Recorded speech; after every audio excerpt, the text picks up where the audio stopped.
सरंग, बरंग, मृग, कुरंग और पतंगा, इंद्री एक ठग्यो तिस अंगा, और तुमरे संग पांचों प्रकाशा, ये योग युगत की झूठी आशा।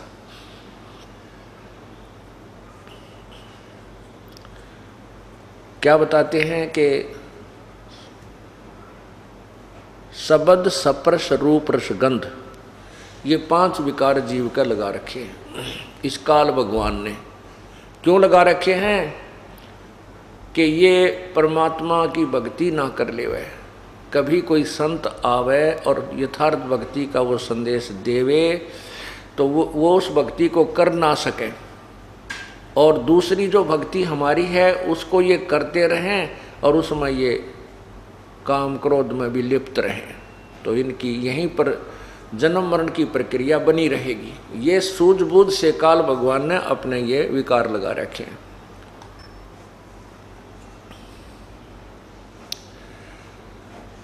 एक शब्द, स्पर्श, शब्द होती है अच्छी मीठी सुरीली आवाज की चाह, ये शब्द का ये गुण है। शब्द, स्पर्श, रूप, रसगंध आदि ये 5 विकार हैं। तो बढ़िया सब गाने बजाने, अच्छी आवाज को सुनने की जो चाह है वो विकार शब्द विकार कहलाता है। एक मृग होता है कुरंग, उसके अंदर ये एक विकार है जो उसकी जान का शत्रु बन जाता है। उसको सुरीली तान सुनने की आवाज़ है, और शिकारी जब मृग पकड़ते हैं, हिरण को पकड़ते हैं, तो वो एक प्रकार की धुन, एक सारंगी सी पर, हारमोनियम पर एक प्यारी प्यारी धुन शुरू कर देते हैं, और वो मृग उस शब्द के वश होकर, उस सुरीली आवाज़ को सुनने के वश होकर के वहाँ से चलकर शिकारी के घुटनों में शीश रख देता है और प्यार से उसको सुनता है। उस एक शब्द विकार ने, एक कान के विकार ने उस मृग की जान शिकारी के हाथों में सौंप दी। वो रुक नहीं सका, वो विवश है, उसके बस की बात नहीं है, और वो मृग को पकड़ ले गया, उसको मार लिया, उसके चाम का अलग से प्रयोग किया, मांस न्यारा बेच दिया, हड्डी की तो और प्रयोग कर ली। स्पर्श, स्पर्श कहते हैं इस काम को, काम कहते हैं विषय वासना, जो अंग्रेजी में सेक्स कहते हैं। हाथी में सबसे ज़्यादा काम वासना होती है, और हाथी पकड़ने वाले एक हथनी को ट्रेंड कर लेते हैं और जंगल में जाकर के गहरा गड्ढा खोद लेते हैं, उसके ऊपर घास फूस से, बोदी बोदी लकड़ियों से उसको ढक देते हैं, और ऊपर उसके ऊपर घास ऐसा ही डाल देते हैं जैसा उस जंगल का घास होता है, ऐसे खड़ा सा कर देते हैं, और उस ट्रेंड हथनी को, वो शिक्षित हथनी को हाथियों के झुंड में भेज देते हैं। वो हथनी जाकर के उनके साथ स्पर्श करती है, उनके शरीर से शरीर घिसाती है, स्पर्श करती है अर्थात उनको कामो वासना के लिए उत्तेजित करके कर देती है, और हाथी उसके साथ उसकी तरफ दौड़ते हैं। उससे वासना करने की चेष्टा करते हैं तो हथनी वहाँ से चल पड़ती है, वो दौड़ लेती है, उसके साथ 5-7 हाथी भी साथ साथ चल पड़ते हैं। उसको पता होता है, और वो व्यक्ति जो होते हैं शिकारी, वो वृक्षों की ओट लेकर खड़े हो जाते हैं। वो हथनी सीधी आती है उस गड्ढे की तरफ, और हाथी भी उसकी चारों तरफ को उस आगे से घेरने के लिए भाग रहे होते हैं। वो जल्दी से सीधी आकर के वहाँ तुरंत वहाँ से कट मार कर और बराबर से ऐसे भाग कर फिर तुरंत उस गड्ढे के सामने आकर सीधी भाग लेती है। हाथी सीधे ही भाग लेते हैं और उस गड्ढे के अंदर वो गिर जाते हैं। जब गड्ढे में वो गिर जाते हैं, उस पड़े पड़े चिंगाड़ते हैं, शिकारी फिर उनको हंटर लगा लगा कर काबू कर लेते हैं, और फिर गांव गांव में, नगर नगर में, सर्कस में ले जाकर उनकी रेल बनाते हैं, उनका जुलूस निकालते हैं। एक सप्रस विकार के कारण हाथी विवश हो गया, परवश हो गया और अपना जीवन व्यर्थ कर लिया। हाथियों को मारकर भी उसकी खाल, हाथी का दांत, पता नहीं क्या प्रयोग करते हैं। फिर रूप, एक जैसे शाम को लाइट जले थी, इस पर कितने ये कीट पतंग उड़ उड़ कर टक्कर मार रहे थे। ये रूप विकार है इनके अंदर। पतंग दीपक के ऊपर जाकर के उस रोशनी के वश होता है, उसका रूप के ऊपर उसकी कसक है और रूप के ऊपर आसक्त हो जाता है और दीपक के ऊपर जाकर गिर जाता है, गिरते ही जल के मर जाता है। ये हजार की वोल्टेज की ट्यूबें जग रही हैं, इनके ऊपर ये मक्खियाँ, ये पतंग जाते हैं और वहाँ मर जाते हैं।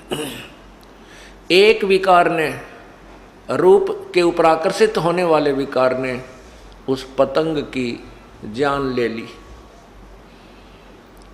शब्द स्पर्श रूप, अब रस। रस माने जीभ का स्वाद। जीभ के स्वाद के वश मछली होती है। मछली पकड़ने वाला क्या करता है, एक मांस का टुकड़ा एक कांटे में डाल लेता है, उस कांटे का, उस हुक का एक लेता है और उसको पानी में छोड़ देता है, रस्सी अपने हाथ में रखता है। वो मछली उसको खाने के लिए एकदम दौड़ती है, वो हुक उसके गले में अटक जाता है और वो ऐसे झटका देता है शिकारी मछियारा, वो मछली बाहर आके गिरती है। एक जीभ के स्वाद ने मछली की जान ले ली। गंध, सुगंध। भंवरा जो होता है, भंवरा जो फूलों के ऊपर सुगंध लेता फिरता है, वो इतना वश होता है गंध लेने के, सुगंध लेने के, कि फूल के ऊपर बैठ जाता है और वो इतना बेसब्रा हो जाता है, उठता नहीं। और शाम के समय वो फूल बंद हो जाता है। कई ऐसे फूल हैं जो बंद हो जाते हैं, अच्छे मजबूत होते हैं, और वो भंवरा उसके अंदर ही रह जाता है, उसकी जान चली जाती है, वो उठता नहीं, इतना विवश है। तो यहाँ कहते हैं कि कुरंग मतंग, कुरंग कहते हैं मृग को, मतंग कहते हैं हाथी को, और पतंग रूप, कुरंग मतंग सरंग और भृंगा, इंद्री एक ठगो तिस अंगा। ओए होए, के जैसे मृग और हाथी और पतंग, शरंग मछली को कहते हैं, और भंवरा, इन पांचों में एक एक विकार था। इन एक एक विकार ने ही इनकी जान ले ली। और तुमरे संग पांचों पर कासा, योग युगत की झूठी आशा। मनुष्य जीवन में काल ने और जुल्म कर दिया। इस मनुष्य जीवन के मनुष्य मानव शरीर में ये पांचों लगा दिए। ये पांचों विकार मानव को प्रभावित रखते हैं। इसमें जीभ का भी स्वाद है, कानों का भी रस लेने, गाने गुने सुनना चाहिए इसने, गुटी सूटी लाने, बढ़िया हैं चटपटे भोजन खाने के लिए।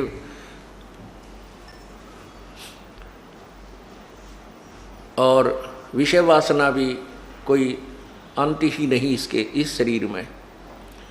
परमात्मा कहते हैं हमें समझाने के लिए,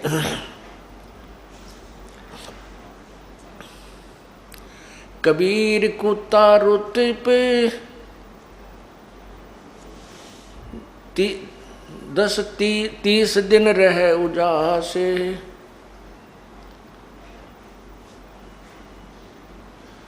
कामी नर कुत्ता सही 6 ऋतु 12 मास। परमात्मा कितनी प्यारी तुलना करते हैं इस मनुष्य के साथ। कहते हैं कुत्ता एक ऋतु आने पर ही 30 दिन तक वो काम वासना से प्रेरित रहता है, और कामी नर कुत्ता सही 6 ऋतु 12 मास। कामी माने विषय वासना वश होकर ये नर उस कुत्ते से भी बदतर है। इसकी कोई ऋतु ही सीमित नहीं है, 6 ऋतु 12 मास ही ये काम तेज उत्तेजना के वश रहता है। अब क्या कारण है कि जैसे काल ने हमारे ये मनुष्य जीवन देते ही ये 5 विकार फिट कर दिए कि या तो ये भक्ति करे नहीं और करे तो ये विकार इसको करने नहीं थे।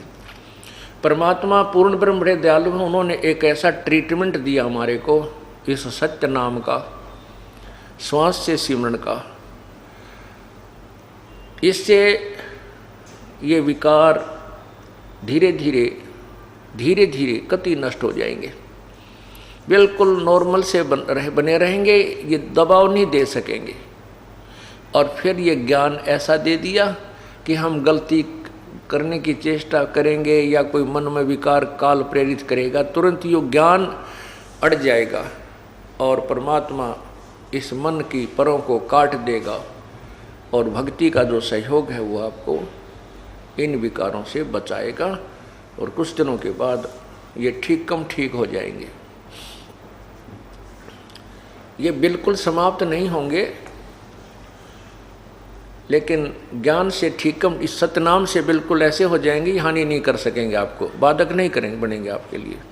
परमात्मा कोई गलती नहीं होने देगा आपसे, कोई ऐसी परिस्थिति पैदा कर देगा जो ये मन तो ये काल है, ये तो 21 ब्रह्मांड का भगवान है, ये ब्रह्मा विष्णु महेश के साथ भी इसने खूब ऐसी घटनाएं घटा दी जो आज तक शोभनीय नहीं लगती हैं, लेकिन संत के साथ इसकी नहीं बसाओगी। कैसे? जैसे भगवान शिव ने जब ये देखा कि पार्वती जी ने श्री रामचंद्र जी का रूप बनाकर ना सीता जी का रूप बना करके और श्री राम की परीक्षा ली थी, और श्री राम ने उनको पहचान लिया था कि आप तो दक्ष पुत्री देवी हो, आप सीता नहीं हो। और भगवान शंकर ने मना किया था कि आप सीता रूप मत बनाना, श्री रामचंद्र की परीक्षा मत लेना, क्योंकि श्री रामचंद्र जी सीता के वियोग में रो रहे थे, दहाड़े मार रहे थे, पशु पक्षी पेड़ों से भी पूछ रहे थे, जिसमें सीता जी का अपहरण रावण ने कर लिया था, श्री राम को पता नहीं था। उसमें भगवान शिव ने कहा था, पार्वती ने पूछा था ये आदमी क्यों रो रहा है। भगवान शंकर ने कहा ये आम मनुष्य नहीं है, ये भगवान विष्णु अवतार श्री रामचंद्र जी हैं, इनकी पत्नी को कोई उठा ले गया है, अपहरण कर ले गया है, उस वियोग में ये रो रहे हैं।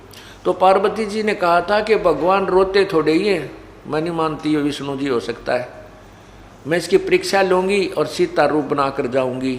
शिव भगवान ने कहा था कि तू सीता रूप मत बनाना पार्वती, तब तो उसने कह दिया नहीं बनाऊंगी। भगवान शिव के इधर उधर होते ही तुरंत सीता रूप बनाया और श्री राम की परीक्षा लेने पार्वती जी पहुंच गई। जाते ही रामचंद्र जी ने कह दिया, हे दक्ष पुत्री माया, भगवान शिव को कहाँ छोड़ाई, अकेली कैसे आ गई। इस बात से वो बहुत शर्मिंदा हुई और कहा आप तो सचमुच विष्णु भगवान हैं, ये मेरी ही गलती थी। शिव भगवान ठीक है आपको प्रणाम कर रहे थे। जब वो वापस आई तो अंदर से मन काल ने प्रेरित कर दिया भगवान शिव को कि ये अवश्य गड़बड़ करके आई होगी। उसने कहा कि तू सीता बन के परीक्षा लेकर आई है। वो नाट्य भी इतना मन ने कौन परीक्षा ली, नहीं तू झूठ बोलती है, मेरी आत्मा नहीं मान रही है, तू गई है। फिर उसने भी स्वीकृति दे दी, हाँ जी मैं गई थी। इस बात से भगवान शिव ने एक तो ये कहा कि तू अब मेरे बड़े भाई की पत्नी का रूप बना लिया, अर्थात मेरे लिए माता के तुल्य होगी, स्वीकार्य नहीं है, मैं तुझे तेरे से पत्नी व्यवहार नहीं करूँगा। और दूसरे मन में ये आके मैं पार्वती से प्रिय इस जग में किसी को नहीं मानता था और इसने भी मेरे को डिसीव कर दिया, धोखा दे दिया। इसलिए मुझे स्त्री की चाह किस लिए हुई कि मेरे अंदर वासना है, काम वासना, मैं इसी को नष्ट कर दूंगा, मुझे चाह ही ना पड़ेगी जो मुझे धोखा दे सके और भक्ति में बाधक बन सके। इस विचार से भगवान शिव ने 88,000 वर्ष तक इस एक विकार को नष्ट करने के लिए तप किया, सप्रश विकार को। 88,000 वर्ष तप करने के बाद कहते हैं कामदेव को भी फूंक दिया, जला दिया, सब कुछ कर दिया। और भगवान शिव ने सोच लिया कि अब तू वासना रहित हो गया है, तेरा विकार समाप्त हो गया। कबीर परमात्मा कहते हैं विकार मरा मत जानियो जो भूबड़ में आग। जैसे अंगार होता है और उस आग को दबा देते हैं, अग्नि के जैसे उपला होता है, उपले को जला करके वो आग पूरा अंगार बन जाता है और उसको राख में दबा देते हैं कि काफ़ी देर तक ये रहा रहेगा। तो उससे ऊपर से तो ऐसा हो जाता है जैसे बिल्कुल समाप्त हो गया, इसमें राख रूख लग के, और उसको ऐसे हिलाते हैं ना तो अंदर से पूरा धंधकता मिलता है। तो परमात्मा ने कहा है कि विकार मरे मत जानियो जो भूबड़ में आग, पहले से भी तेज धंधकती पावेगी। कैसे ना जो साधना तुम कर रहे हो उनसे नहीं मरेंगे, उनसे तुम मान लेते हो कि हमने कुछ सफलता प्राप्त कर ली, लेकिन वो सफलता नहीं, वो तो दुबक गया है तुम्हारा, जो दबा है थोड़े से दिन तक। और जो सतनाम और इस विधि से जो साधना की जाती है ये परमानेंट ट्रीटमेंट कर दिया जाता है। अब काल भगवान जो ज्योति निरंजन ब्रह्म है उसको चिंता बनी रहती है कि यदि कोई व्यक्ति, यदि ये मानव या प्राणी अपनी वासना को कंट्रोल कर लेंगे तो संतान उत्पत्ति कैसे होगी, और संतान उत्पत्ति नहीं हुई तो मैं 1 लाख मानव शरीरधारी प्राणियों के शरीर के मैल को कैसे खाऊंगा। इस दृष्टिकोण से वो किसी को भी विकार रहित नहीं होने देता। ये उसकी मजबूरी है और एक भयंकर जाल है। तो कुछ दिनों के बाद उस काल ने प्रेरणा कर दी भगवान शिव के अंदर कि मैंने सुना है कि जिस समय हमने सागर मंथन किया था, सागर मंथन के समय कहते हैं मैंने तो विष ले लिया था, मुझे तो नशा बन गया था, ध्यान नहीं, और राक्षसों ने अमृत के कलश को ले लिया था।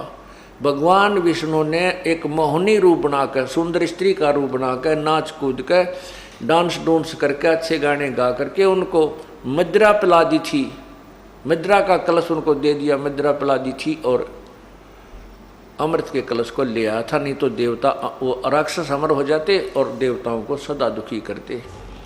तो उनके मन में तो लोग कहते हैं कि भगवान विष्णु जब मोहनी रूप बना रखा था स्त्री का, बड़े सुंदर लग रहे थे, बहुत ही खूबसूरत।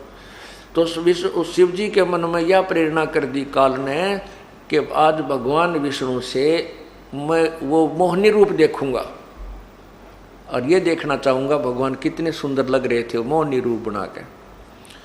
इस उद्देश्य को लेकर के भगवान विष्णु के लोक में भगवान शिव चले गए। कुशल मंगल हुई। आने का कारण पूछा विष्णु जी ने, शंकर भगवान ने अपना उद्देश्य आने का बता दिया कि मैं आपका वो मोहनी रूप देखना चाहता हूँ जिस समय आपने सागर मंथन के समय बनाया था। विष्णु जी हंसने लगे, कहने लगे भोलेनाथ वो कोई समय था, मोहनी रूप बना लिया, बार बार थोड़े ही औरत बना जाता है, वो तो कोई समय था भाई।